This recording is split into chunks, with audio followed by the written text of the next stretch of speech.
తాకట్లో ఉన్న బంగారాన్ని విడిపించి ఆ రోజున మార్కెట్ ధర కట్టి మిగిలిన డబ్బును మీకు అందిస్తుంది కొమ్మూరి గోల్డ్. సో ఇప్పుడు అందుకే అప్గ్రేడ్ అవుతున్నారు. ఇప్పుడు ఎలాగో లవ్ స్టోరీ ఒకటి వస్తుంది, ఒక ఎలాగో ఒక క్రైమ్ థ్రిల్లర్ ఏదో సంథింగ్ ఒక వెబ్ సిరీస్కి ఒకటి ప్లాన్ చేసుకున్నారు సార్. ఇంకోటి ఏంటో మహిళల లైంగిక వేధింపుల గురించి కూడా ఒక ఒక ఒక టీనేజ్ అమ్మాయి అనుకుంటా కదా, టీనేజ్ అమ్మాయి రీసెర్చ్ చేసి సంథింగ్ దాని గురించి ఇప్పుడు చేస్తాం. అది ఒకటి ప్లానింగ్ ఉంది. మంచి మంచి ప్రాజెక్ట్స్ అన్ని లైన్అప్ పెట్టుకున్నారు. కాకపోతే నాకు కథ చెప్తే నేను మళ్ళీ ఓటీటీ వాళ్ళు నాకు పంపి ఇంకొక చెప్పంటారు, బయట చెప్పడం లేదు. ఓకే ఓకే, బట్ ఒక అప్పటి శ్రీధర్ గారి గురించి ఒకసారి అడుగుతున్నాను సార్. యాక్చువల్లీ నిజంగా మీరు రూపాయి సంపాదించుకున్న డబ్బు అది తీసుకెళ్ళి నిజంగా అప్పటికి ఎవరికీ తెలియదు. కొమరం భీం ఎన్టీఆర్ గారు చేసేసరికి దానికి ఒక హైప్ వచ్చింది, రాజమౌళి గారు ఇంకా హైప్ తీసుకొచ్చారు. బట్ మీరు ఆ రోజుల్లో చేసినప్పుడు నిజంగా ఆదిలాబాద్ ఫారెస్ట్ ఏరియాలోకి వెళ్ళి షూట్ చేసి అక్కడ రీసెర్చ్ చేసి ఇదంతా చేశారు. అయిపోయి స్లీప్ కూడా లేదు మాకు అప్పుడు, నో స్లీప్. ఎందుకంటే అప్పుడు కొమరం భీం యాక్ట్ చేసిన భూపాల్ రెడ్డి గారు చాలా ప్యాషనెట్గా, అంటే దమ్మి ఉన్న వ్యక్తి. అతనికి ఆయన అడవి జీవితం తెలుసు, ఆదివాసీ పోరాటం తెలుసు. అట్లాగే రైటర్గా ఉన్నారు ఎస్ఎం ప్రాణరావు గారు, ఆయన కూడా అద్భుతమైన పోయిటరీ రాశారు. తర్వాత వీళ్ళంతా కూడా ఒక డిఫరెంట్ స్కూల్ చెందిన వాళ్ళు. సో నేను కూడా అప్పుడు ఏమంటారు దాన్ని, చాలా భావోద్వేగంతో ఉన్నాను, ఎమోషనల్గా ఉన్నాను. అడవుల్లో తిరిగాము, అడవుల్లో జొన్న గట్క తిన్నాము. అవి అప్పుడు వెహికల్స్ ఏమున్నాయి, ఇప్పుడు మనం రోడ్డు మీద పోవాలంటే వెహికల్ చూస్తాము, అంటే మాలండి. అక్కడ ఆ రోజు వెహికల్ ఏం లేదు, కొండ మీద నడుచుకుంటూ పోవడమే. ఈ పొద్దున మొదలు పెడితే మధ్యాహ్నం చేరుకుంటాం పైకి. సో అక్కడ రాత్రిలో మీకు ఏముండదు, అక్కడ ఒక గుడిసెలు ఉంటాయి అంతే. అక్కడ పాములు తేళ్ళు అన్నీ ఉంటాయి. అయినా కూడా దాన్ని మనము ఒక పరిశోధన భాగంగా ఒక ఎంజాయ్ చేస్తాం. అంటే ఆ రోజు తలుచుకుంటే అసలు అదే ఒక సినిమాలాగా అనిపిస్తుంది. ఇప్పుడు నేను ఏ స్టూడియో నాకు ఉంది కాబట్టి ఎప్పుడైనా నేను సినిమా తీస్తాను. ఇది కొమరం భీంలో మేము ఎట్లా, మా టీం ఎట్లా పనిచేసింది, అప్పుడు పరిస్థితులు బట్టి ఇప్పుడు మాకు ఈజీ ఏఐ ద్వారా చేయటం, ఏఐ కానీ మిగతా కానీ. సో అలాగా అది ఒక దగ్గర షూటింగ్ చేస్తుంటే ఇంకో దగ్గర పుల్లు వచ్చేసి పశువులు కొట్టి వెళ్ళిపోయేది. షూటింగ్ చేసిన తర్వాత మా ఆర్టిస్టు, తెలంగాణ శకుంతల అనే ఆర్టిస్ట్ ఉండే, ఆమె అసలు కూర్చుని లేస్తే కింద పెద్ద నల్ల తేలది, పెద్ద తేలది బాగా వెళ్ళిపోయింది ఆమె. తర్వాత జ్వరాలు వచ్చినాయి అప్పటికి. అప్పుడు చాలా పోరాటాలు జరుగుతున్న టైం అది. అన్నిటికీ కూడా మనకు అనుకూలంగా సానుకూలంగా ఉంది కాబట్టి ఆ కొమరం భీం అనే ఒక కాన్సెప్టే మా అందరిని నడిపించింది ముందరికి. నేను కూడా చిన్న క్యారెక్టర్ చేశాను, తుపాకీ వేసుకొని ఫస్ట్ చనిపోయేది నేనే.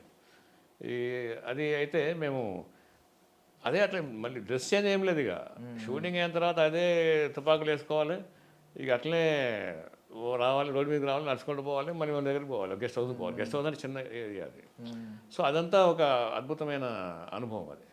కాకపోతే నాకు బాధ ఏమనిపిస్తుంది, ఇంత కష్టపడి సినిమా తీసాము, ప్రభుత్వం కూడా మనం హెల్ప్ తీసుకున్నాము, సొంతంగా అప్పులు చేసాము, ఎన్ని చేసినా కూడా సినిమా రిలీజ్ కాకపోతే ఏమైందంటే చాలా పెద్ద చెప్పారు సినిమా గురించి, ఏం లేదనుకునే ప్రమాదం.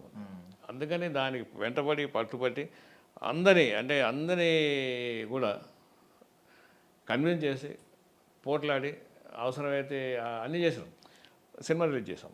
చేసిన తర్వాత సినిమా మంచి పేరు తీసుకొచ్చింది.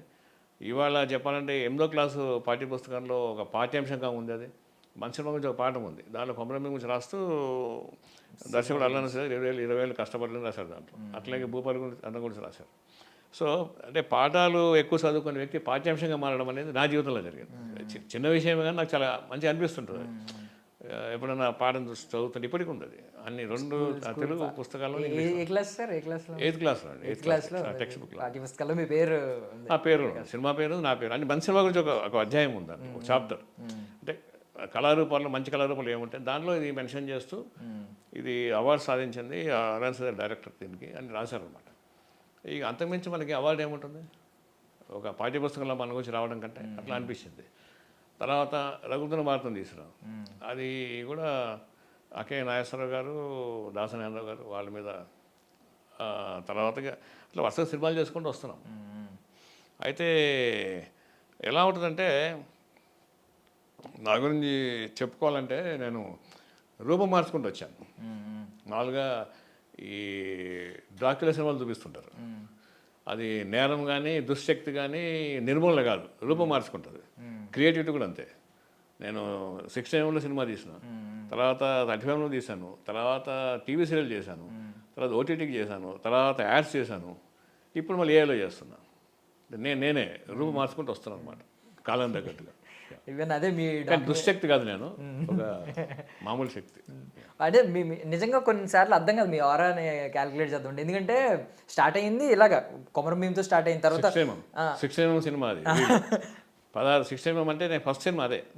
తర్వాత ఎక్కువ ఎక్స్పెరిమెంట్ చేయలేదు. మేము బాంబేని తెప్పించి 6mm అనేది చాలా జాగ్రత్తగా చేయాలి దాన్ని, ఎక్స్పోజర్ అంతా కూడా అట్లా చేసేవాళ్ళం. Ragulutunna Bharatam social angry kind of film. So అలాంటి సినిమాలు చేశారు. తర్వాత భక్తి రస మొత్తం డివోషనల్ కైండ్ ఆఫ్ సినిమాల్లోకి వచ్చారు. లైక్ బుద్ధుడు బుద్ధ ఇలా బయోపిక్స్ తీశారు వాటి మీద. ఈవెన్ హనుమాన్ మీద కానీ, చిలుకూరి బాలాజీ గారి మీద కానీ, ఐ మీన్ దేవుడి మీద కానీ. సో ఇలాంటి సినిమాలకు వచ్చారు. ఈవెన్ సీరియల్స్లో మీకు ఆదిపరాశక్తి బాగా ఫేమస్ అయింది కదా సార్. సాయి శరణం బాగా, ఓం సాయి, శ్రీ సాయి, జయ జయ సాయి అనేది అప్పుడు టీవీకి హారతి ఇచ్చేవాళ్ళు ఆ రోజుల్లో. తర్వాత ఆదిపరాశక్తి, తర్వాత అష్టలక్ష్మి వైభవం, అది మైథలాజికల్స్, హిస్టారికల్స్ అన్ని సినిమాలు టీవీలో చేశాను.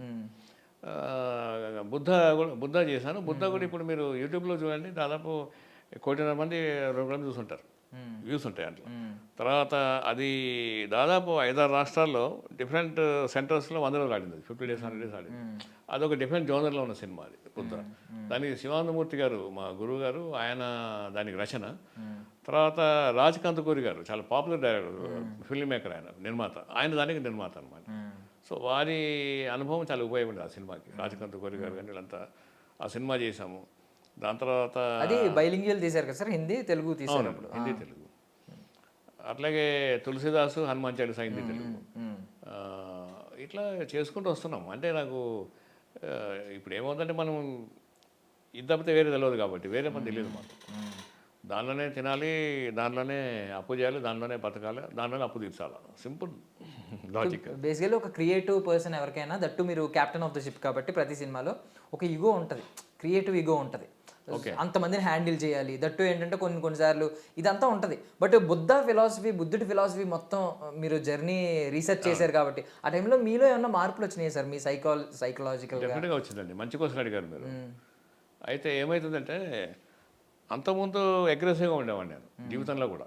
సినిమాలో అట్లాగా ఉండే, కొమరం భీమ్ లాంటి సినిమాలు తీసినా ఏం తీసినా నేనే అనుకునేవాడిని. నేనే ఈ సినిమా కర్తని, కర్మని, క్రియని అనుకునేవాడిని. కానీ బుద్ధ తీసిన తర్వాత గురుగారితో ఆయనతో చాలా గంటలు ఆయన విన్న తర్వాత ఉపదేశాలు కానీ, ప్రవచనాలు కానీ అనిపించింది మనం పార్ట్ ఆఫ్ ద యూనిట్. అంటే ఒక ప్రయాణంలో మన భాగమే. మనం ప్రయాణం కాదు, ప్రయాణం లీడు కాదు, వీఆర్ పార్ట్ ఆఫ్ జర్నీ. అందుకని బుద్ధ తర్వాత ఆ బుద్ధత్వం అనేది నాలో కూడా ఏర్పడింది. అంటే యాక్చువల్గా ప్రతి నిర్మాత బుద్ధులు అవుతాడండి. ఎందుకు అవుతాడని చెప్తాను నేను. డైరెక్ట్గా ఉన్నప్పుడు మనం కమాండ్ చేస్తాం. నాకు టైంకి కారు రాలేదు, టైంకి ఇది రాలేదు, 100 ఎడ్ల బండ్లు చెప్తే 50 వచ్చాయి అరుస్తాం. ప్రొడ్యూసర్ అయ్యారనుకోండి, అప్పుడు మనకు తెలుస్తుంది ఎక్కడి నుంచి ఎడ్ల బండ్లు వస్తాయి, ఎంత ఖర్చు అవుతుంది, ఎంత అవుతుంది, దీనికి ఎప్పుడు వస్తుంది, ఏమి సంగతి, ఎవరి మూడ్ ఎట్లా మనము డిస్టర్బ్ కాకుండా కాపాడుకోవాలి అనేది. అప్పుడు మనం ఏమవుతామంటే పని, ఇప్పుడు ఈ సినిమా ఇండస్ట్రీలో, మీడియాలో పని చేయించుకోవడం ఉండదు, పని తీసుకోవడం ఉంటుంది. మీ దగ్గర పని తీసుకోవాలి. మీరు ఒక కెమెరామెన్ అనుకోండి, అది కెమెరామెన్ ఉన్నారు, మీరున్నారు, డైరెక్టర్ ఉన్నారు, లేదా ఇంకొకరు ఉన్నారు, డైరెక్టర్ అయినా ప్రొడ్యూసర్ అయినా, వాళ్ళ పని తీసుకోవాలి. పని మనం కమాండ్ చేయలేం డబ్బులు ఇచ్చినా కూడా. ఎందుకు చేయట్లేదు అంటే అది క్రియేటివిటీ ఇబ్బంది అయిపోతుంది. ఇప్పటి నుంచే ఉన్నది ఇది. అందుకని క్రియేటివ్ ఈగో అనేది వర్క్లో ఉండదు, ఫలితం వచ్చాక ఉంటుంది. ఇది నాదే, ఇది నేనే అని అనుకుంటాం, వేరే బయట కన్నా లోపల అనుకుంటాం. కానీ చేసినంతకాలం ఇది నాది కాదు, మనది అనుకుంటాం. అట్లా అంటేనే ముందుకు పోతుంది. సో అందుకని ఈగోకి ఆస్కారం తక్కువ అనుకుంటా.